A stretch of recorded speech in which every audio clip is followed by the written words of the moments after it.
प्यारी साध संगत जी, बड़े प्रेम और सत्कार से कहना, धन निरंकार जी।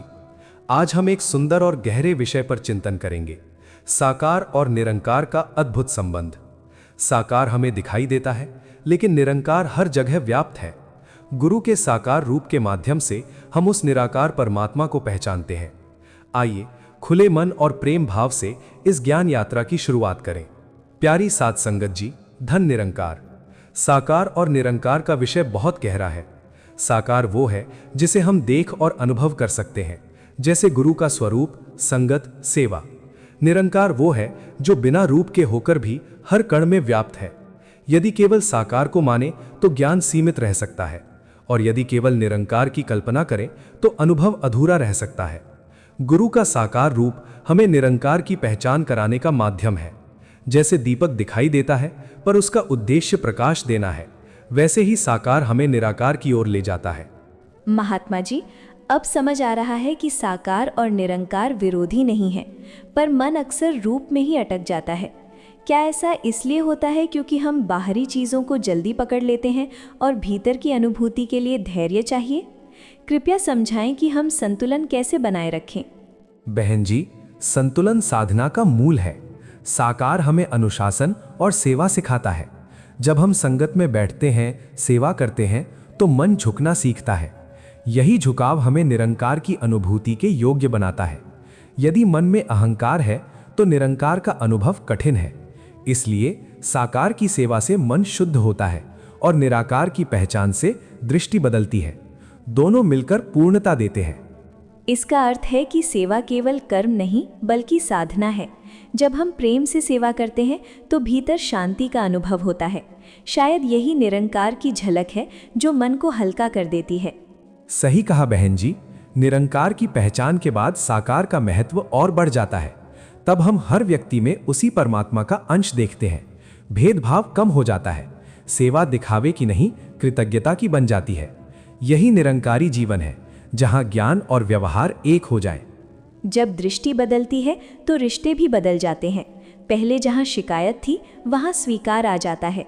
लगता है साकार के माध्यम से ही निरंकार की रोशनी जीवन में उतरती है। जीवन में कई बार परिस्थितियां कठिन आती हैं। यदि हम केवल साकार को देखें तो दोष दिखाई देंगे, पर निरंकार को जानकर हम समझते हैं कि हर घटना उसकी रजा में है। ये समझ मन को स्थिर करती है। तब हम परिस्थितियों से टूटते नहीं बल्कि सीखते हैं। ये बात मन को साहस देती है। यदि हर परिस्थिति में उसी का हाथ है तो डर कम हो जाता है। शायद यही विश्वास सच्ची भक्ति की नींव है। भक्ति केवल शब्द नहीं, जीवन शैली है। साकार गुरु हमें व्यवहार में प्रेम सिखाते हैं, निरंकार हमें भीतर विनम्रता देता है। जब प्रेम और विनम्रता साथ हों तब जीवन मधुर बनता है। यही अद्भुत संवाद है, बाहर सेवा, भीतर समर्पण। महात्मा जी, अब लगता है कि साकार और निरंकार का मेल ही संतुलित जीवन है। केवल ज्ञान नहीं बल्कि आचरण भी आवश्यक है।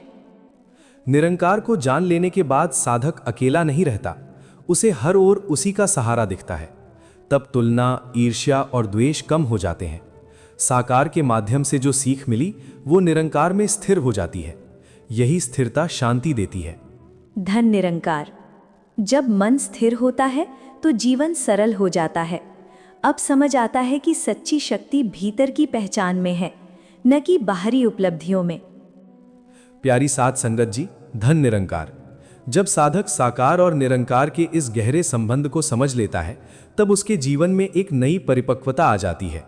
वो न तो रूप में अटकता है और न ही केवल विचारों में खोता है।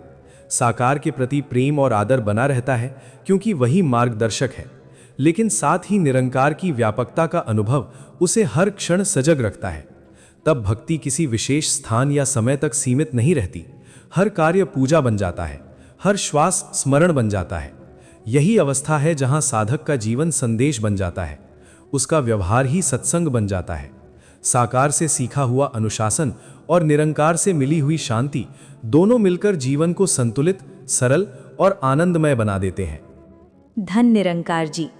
महात्मा जी, आज मन में एक गहरी कृतज्ञता का भाव है।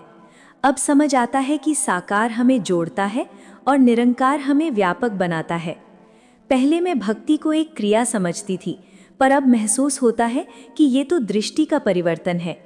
जब हर व्यक्ति में उसी परमात्मा का अंश दिखाई देने लगे, तब शिकायतें कम हो जाती हैं और स्वीकार बढ़ जाता है।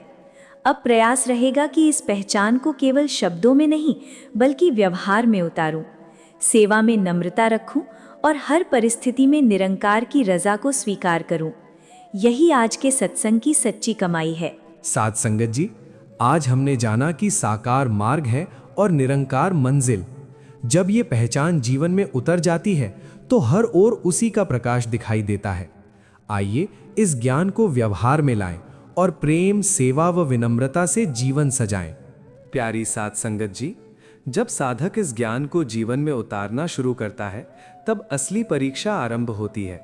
साकार के प्रति श्रद्धा रखना सरल है, लेकिन निरंकार को हर परिस्थिति में देख पाना साधना है। जब कोई हमारी प्रशंसा करे तब भी वही, जब कोई आलोचना करे तब भी वही। ये दृष्टि सहज नहीं बनती, पर अभ्यास से आती है। गुरु का साकार सानिध्य हमें बार बार याद दिलाता है कि अहंकार छोड़ो और समर्पण अपनाओ। निरंकार की पहचान हमें सिखाती है कि मैं करता नहीं, वो करता है। जब ये भाव स्थिर हो जाता है, तब जीवन हल्का हो जाता है। सफलता में गर्व नहीं और कठिनाई में निराशा नहीं।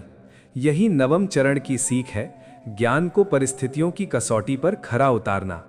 महात्मा जी, अब समझ में आता है कि पहचान केवल सुन लेने से पूर्ण नहीं होती, उसे जीना पड़ता है। जब कोई स्थिति मन के अनुकूल नहीं होती, तब भीतर से प्रतिक्रिया उठती है। ऐसे समय में यदि निरंकार की याद आ जाए तो मन संभल जाता है। पहले मैं परिस्थितियों को दोष देती थी, पर अब महसूस होता है कि हर घटना मेरे धैर्य और विश्वास को मजबूत करने आई है। यदि हर क्षण वही करता है तो शिकायत का स्थान कृतज्ञता ले सकती है। अब मेरा प्रयास रहेगा कि प्रशंसा या आलोचना, लाभ या हानि, सब में संतुलन रखूं। यही सच्ची साधना है और यही आज की सीख है। साध संगत जी, धन निरंकार। इस अंतिम चरण में हम यही समझें कि साकार और निरंकार का ये संवाद केवल विचार नहीं, जीवन का आधार है। जब साधक निरंकार को जान लेता है और साकार गुरु के मार्गदर्शन में चलता है, तब उसका हर कदम संतुलित हो जाता है। वो दूसरों में कमी नहीं, बल्कि उसी परमात्मा का अंश देखने लगता है। यही दृष्टि उसे नम्र बनाती है। जीवन में उतार चढ़ाव आते रहेंगे, पर निरंकार की पहचान उसे स्थिर रखेगी। साकार से मिली शिक्षा और निराकार से मिला विश्वास, दोनों मिलकर जीवन को सफल और सार्थक बनाते हैं। अंततः साधना का लक्ष्य यही है कि मन में प्रेम, वाणी में मधुरता और कर्म में सेवा का भाव बना रहे। महात्मा जी, आज इस पूरे संवाद से मन को नई दिशा मिली है। अब स्पष्ट है कि साकार और निरंकार अलग नहीं, बल्कि एक ही सत्य की अनुभूति है। गुरु का साकार स्वरूप हमें चलना सिखाता है और निरंकार की पहचान हमें हर परिस्थिति में संभालती है। अब प्रयास रहेगा कि इस ज्ञान को केवल सुनकर न छोड़ूं, बल्कि जीवन में उतारूं। हर व्यक्ति में उसी का दर्शन करूं, सेवा को सौभाग्य समझूं और हर स्थिति में उसकी रजा को स्वीकार करूं। यही आज की कमाई है, यही सच्ची भक्ति है। अंत में यही कहना है कि साकार मार्ग है और निरंकार मंजिल। गुरु का साकार स्वरूप हमें चलना सिखाता है और निरंकार की पहचान हमें पहुंचा देती है। जब ये दोनों एक हो जाएं, तब जीवन में भटकाव नहीं रहता। यही निरंकारी दर्शन की सुंदरता है। महात्मा जी, आज मन पूर्ण हो गया। अब स्पष्ट है कि साकार और निरंकार एक ही सत्य के दो आयाम हैं। इस ज्ञान को जीवन में उतारना ही सच्ची साधना है। धन निरंकार जी।